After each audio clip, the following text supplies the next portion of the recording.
I want to tell you about the summer I spent alone on an island. Not cabin weekend alone. Not camping with friends alone. Truly, completely alone, miles of black water in every direction, no phone signal, no neighbors, nothing but me and a small lamp and the kind of silence that makes you weirdly aware of your own breathing. It's past midnight. I step outside. The lake is perfectly still, a dark mirror all the way to the tree line. And there, moving through the water without a sound, is a canoe. No lantern. No voice. Two shapes, paddling in perfect silence across the black. I watch it until it disappears around the far shore. I go inside. Try to sleep. An hour later, I hear it again. That soft drag of a hull through still water. I look out. Same canoe. Same two shapes. Same direction. Has it been circling this whole time? I was a law student. Practical, logical, the kind of person who trusts what he can prove. A family friend had offered me use of a cottage on a small, remote island in one of the great Canadian lakes. The plan was simple: spend the summer studying, away from the city. The island was tiny, the cottage was old, low ceilings, creaking floors, pine and wood smoke baked into the walls. No neighbors. No visitors except a farmer who came by with supplies every few days. At first it was fine. Better than fine, actually. Clean air, long quiet days, the satisfying silence of a place completely free of other people. But isolation turns on you. It always does. It started small. A sound I couldn't quite place, somewhere between a whisper and wind through a gap in the frame. Something at the edge of my vision when I looked up from my books. That specific, crawling feeling of being watched from a room I knew was empty.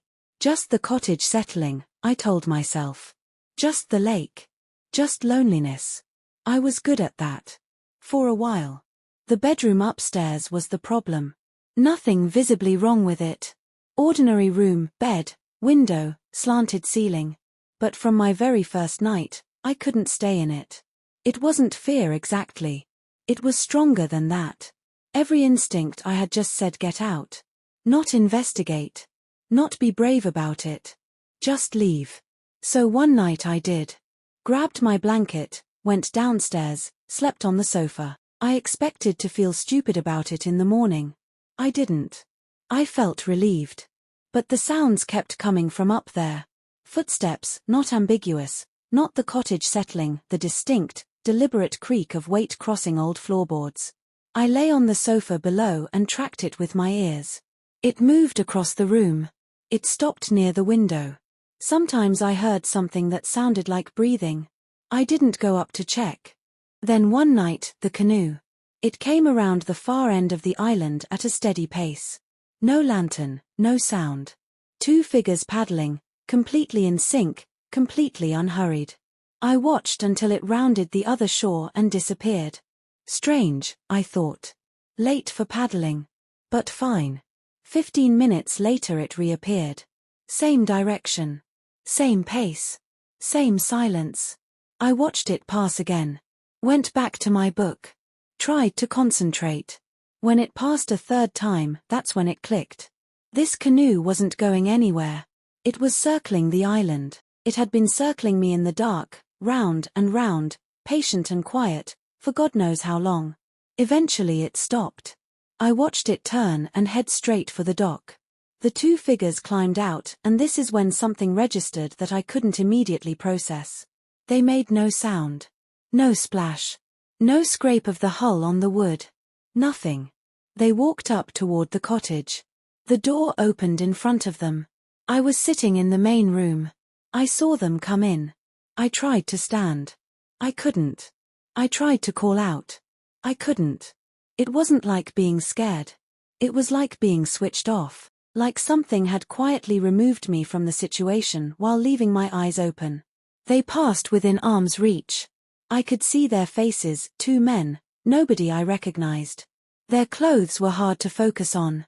Even now I couldn't describe them to you if I tried. They didn't look at me. Not once. They moved with the calm of people who knew exactly where they were going.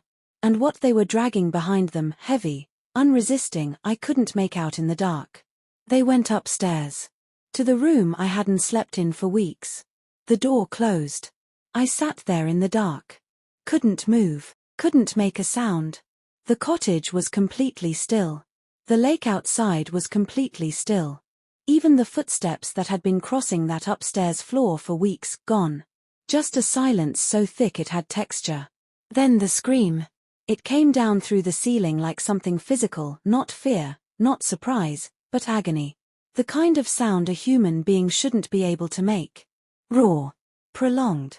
And then cut off, hard, sudden, like a wire snapping. Silence. Then footsteps on the stairs.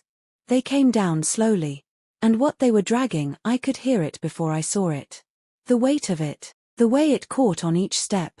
A storm had been building outside without me noticing. Lightning hit the window, one bright, total flash, and in that half-second of white light I saw the face of the thing being dragged across the floor. It was my face. The features slack. The scalp gone. Unmistakably, impossibly, me. I don't know how I moved. I just did. I lunged forward. And then nothing. Darkness. I woke up to daylight. The farmer's boat bumping against the dock. The cottage looked exactly as it always had. Floor unmarked. Door undamaged. The upstairs room empty and ordinary in the morning light. No evidence. Nothing. I left that same day. Weeks in the city after that. Sleeping badly, eating less than I should. I built an explanation the way practical people do: exhaustion, isolation, a mind that had been alone too long and finally cracked. I almost convinced myself. I'm a logical person. I believe in things I can prove. So eventually, I went back. Not to stay, just to collect my things and close the place up properly. To stand in that cottage in full daylight and confirm it was just wood and stone and old air. Nothing more. I got my things. I rowed away from the dock. The island shrank behind me, and for the first time in months I could breathe. Sun out, water calm. I was almost okay. I looked back to take one last look. The canoe was there. Not a memory. Not a trick of the light. Full afternoon sun, clear water circling the island. Same two figures. Same unhurried pace. Same patience. Like they were waiting. Like they had all the time in the world. I rowed for the mainland. I didn't stop. I didn't look back. I haven't been back since. I still don't know what to make of it. The room, that's what I keep coming back to. I was afraid of it before anything happened. Before the figures, before the canoe, before any of it. My body already knew. Already refused. Like some part of me had arrived on that island already carrying the ending. Isolation does something to time. Strip away noise, other people, distraction, and the mind starts folding back on itself.